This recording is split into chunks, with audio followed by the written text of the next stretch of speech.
की पुनरावृत्ति होती है, परंतु इन बहुमूल्य क्षणों की पुनरावृत्ति अब नहीं होगी। एक किसी शायर ने लिखा भी है कि अब न यारों की महफिल होगी, न कारवां होगा, बस अकेले हम और आसमां होगा। इन्होंने 30 से 35 साल की बहुमूल्य सर्विस डीएसआईडीसी को, इस स्टेट को दी है और बहुत सुंदर कार्यशैली इनकी रही है। ईमानदार व्यक्तित्व, सुंदर व्यक्तित्व और मेहनती एक इनकी छवि है डिपार्टमेंट में। और मैं इनके परिवार के मेंबर्स को धन्यवाद देना चाहूँगा कि ऐसा सुंदर व्यक्तित्व वाला, पर्सनैलिटी वाला आदमी इन्होंने स्टेट को दिया सर्विस के लिए।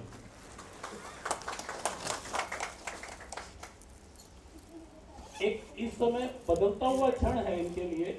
एक संस्था से जुड़े हुए थे, 40 साल से व्यस्तता भी थी हर तरह से। अब वो क्षण चेंज होंगे, उस परिवर्तन के लिए इनको अपने आप के लिए तैयार करना पड़ेगा। दो चीजें रिटायरमेंट के टाइम पे हैपन होती है, या तो शांति मिलेगी या असंतुष्टि आएगी। शांति अभी तक इसलिए थी एक संस्था से जुड़े थे, अब दूसरी संस्था से जुड़ना होगा, तभी शांति वो कंटिन्यू रह पाएगी। शरीर हमारा एक वाहन है सफर के लिए। इस शरीर की जितनी ज्यादा देखभाल करेंगे उतना ही ज्यादा संतुष्टि आपकी बढ़ती चली जाएगी।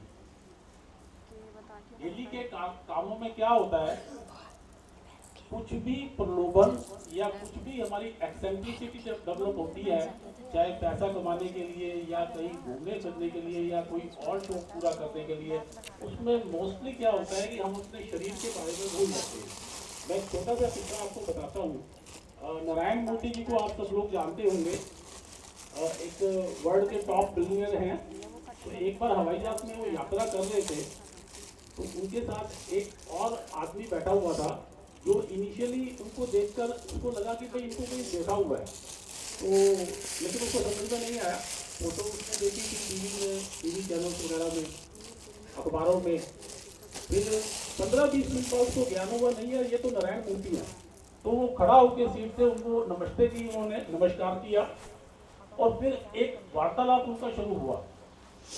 उस आदमी का पहला क्वेश्चन ये था नारायण मूर्ति से कि सर आप इतने बड़े आदमी हैं, आप बिजनेस क्लास में सफर क्यों नहीं कर रहे? आप हमारे साथ नॉर्मल लोगों के साथ इकोनॉमी क्लास में क्यों बैठे हुए हैं? तो नारायण मूर्ति जी का क्या आंसर था? वो कहते कि आप बिजनेस क्लास वाले पहले पहुंच जाते हैं। इस चीज से बड़े प्रभावित हुए। फिर दूसरा लास्ट में उन्होंने क्वेश्चन ये पूछा कि भाई आपको संसार में ईश्वर ने सब कुछ दिया, कुछ ऐसा नहीं है कि जो आपको नहीं मिला, फिर भी कोई ऐसी बात जिससे कि आप रिपेंट करते हो, पश्चाताप करते हो, अफसोस हो किसी चीज का? तो नारायण मूर्ति जी ने जो कहा बड़ा इंपॉर्टेंट था। शरीर के बारे में उन्होंने कहा, कहते जब मैं जवान था तो तब मेरे पैरों में दर्द शुरू हुआ, लेकिन मुझे नशा था अपनी सीट का, अपनी ताकत का, अपने पैसे का, अपनी शोहरत का, और उस नशे और एक्सेंट्रिसिटी में मैंने शरीर की तरफ ध्यान नहीं दिया। और आज ये कंडीशन आ गई है कि शरीर मेरी तरफ ध्यान नहीं दे रहा और मेरी यात्रा मुश्किल हो रही है। तो साथियों, आप सबसे प्रार्थना है, पवन जी से भी प्रार्थना है कि शरीर जो वाहन है ना, इस वाहन को मत खराब होने देना, सारा समय इसी पर लगाना। और साथियों, जिस समय पवन जी जवान थे, इनकी फैमिली ने यहाँ पे उनको समर्पित किया इस स्टेट में, इस डिपार्टमेंट की सेवा के लिए। हम लोग उसका तन मन धन से बढ़ाकर आज इनके परिवार को वापस कर रहे हैं।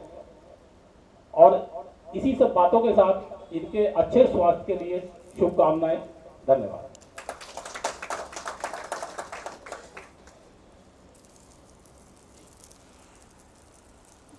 मैं जल्दी जाने के लिए आप लोग सब लोगों से माफी मांगता हूं। एक्चुअली एक और साथी की रिटायरमेंट पार्टी है, तो वहां पे पहुंचना है, प्लीज। मैं